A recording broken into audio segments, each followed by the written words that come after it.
kabar semuanya? Semoga sehat selalu ada dalam rahmat Allah Subhanahu wa taala. Kali ini saya akan membuat review mengenai film sejarah Islam yang layak ditonton bagi para penikmat film sejarah. Karena di film ini menceritakan kisah Muhammad Al-Fatih dalam perjuangannya menaklukkan Konstantinopel. Kita akan disuguhi adegan-adegan action yang sangat bagus. Langsung saja. Mari kita bahas mengenai film Fatih 1453. Film Fatih 1453 adalah sebuah film sejarah epik yang dibuat di Turki dan dirilis pada tahun 2012, menceritakan tentang pembebasan Bizantium atau Romawi Timur dengan ibu kotanya Konstantinopel, yang sekarang kita kenal Istanbul oleh Sultan Muhammad II, atau nanti kita akan kenal dengan Muhammad Al-Fatih yang sudah diramalkan Rasulullah hampir 8 abad sebelumnya dengan biaya yang paling besar dalam sejarah pertukian.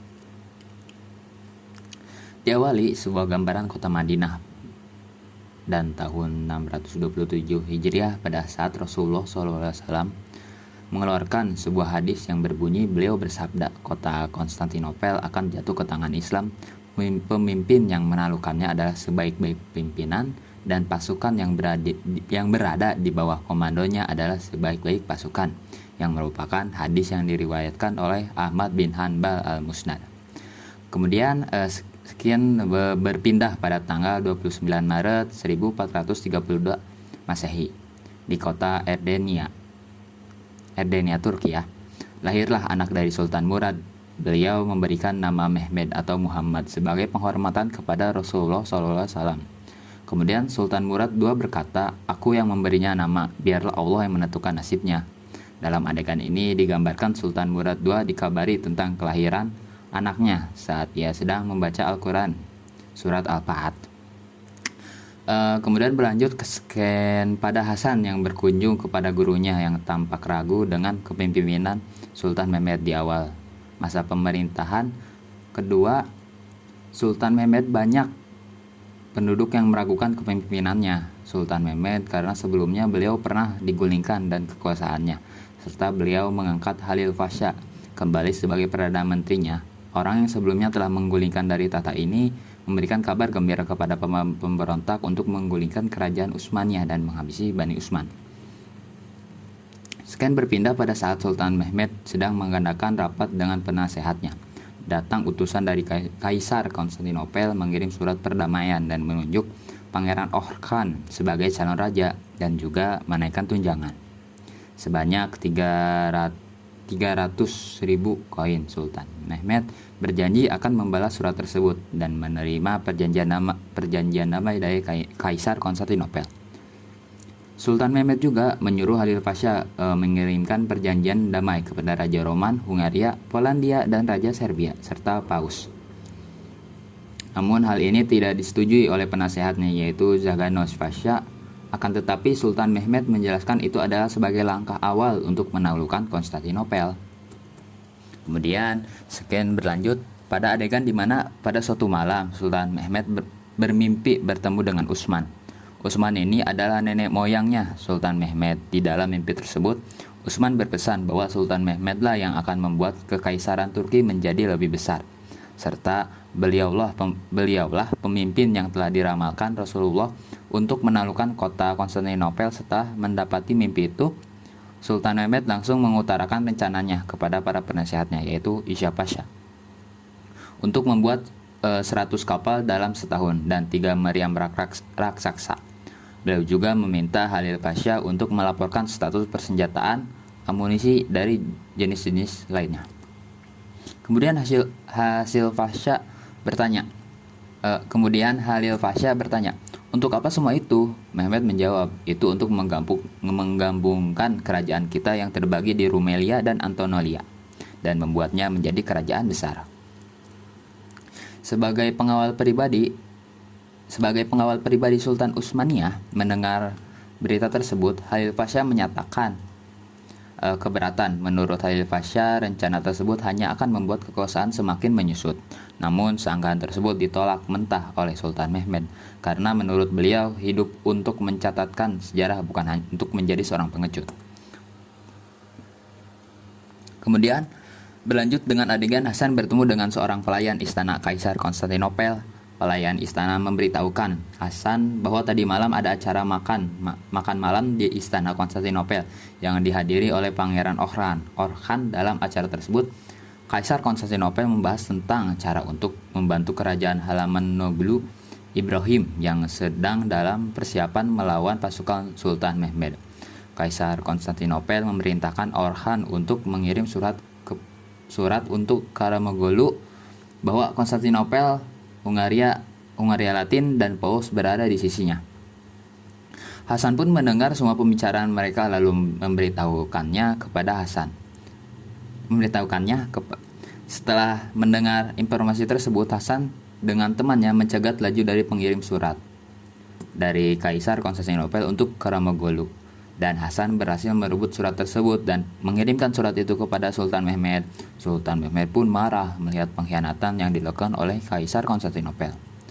Karamoglu Ibrahim akhirnya menyerah sebelum terjadinya peperangan karena surat yang dikirimkan Orhan kepadanya berhasil direbut oleh Hasan. Jadi pasukan Utsman terlebih dahulu bersiap sebelum diserang.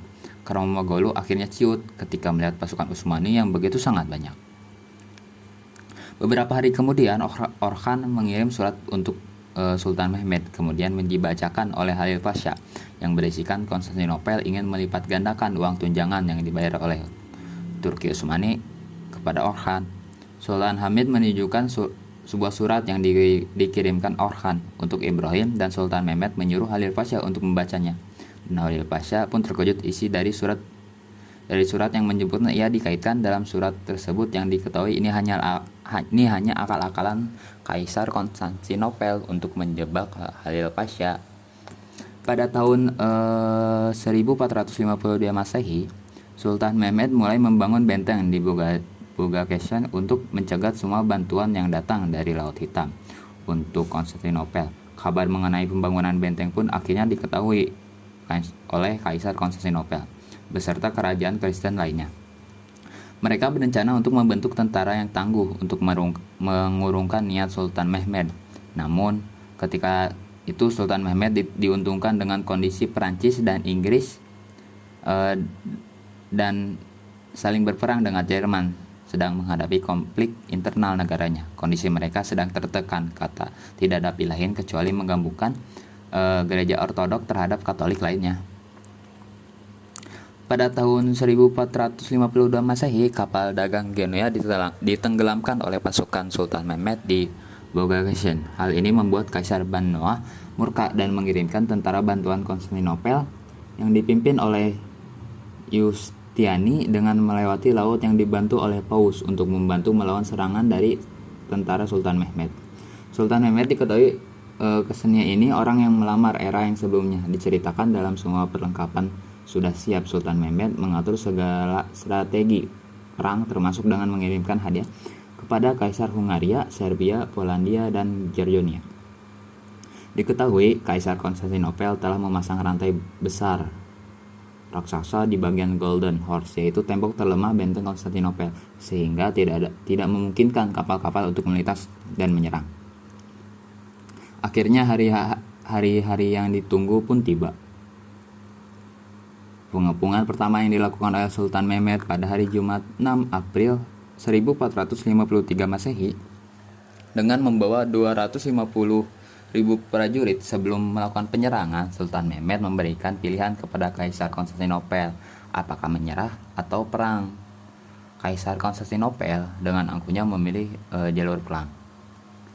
Perang pun tidak dapat dihindarkan pada hari itu juga. Meriam Balisika yang besar raksasa pertama kali digunakan untuk membuat celah pada tembok Konstantinopel, namun celah tersebut berhasil ditutup oleh pasukan Konstantinopel dan peperangan hari pertama dimenangkan oleh Konstantinopel.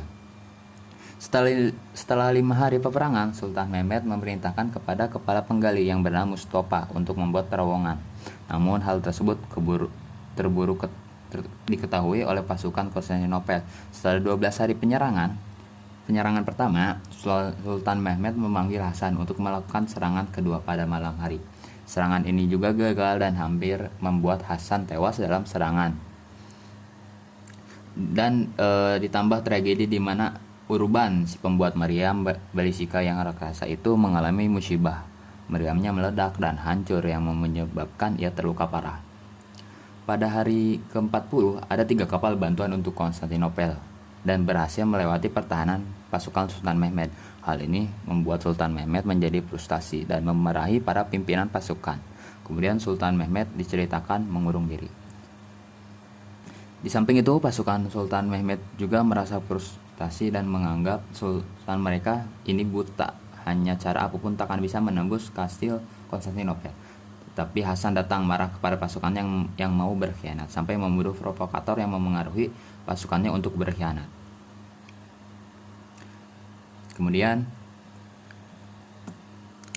sebelum terjadinya serangan besar-besaran pada malam harinya, Sultan Mehmed berpidato memberi semangat kepada ribuan pasukannya yang tersisa. Salah satu katanya dalam pidato tersebut adalah, kemuliaan hanya dicapai dengan keyakinan.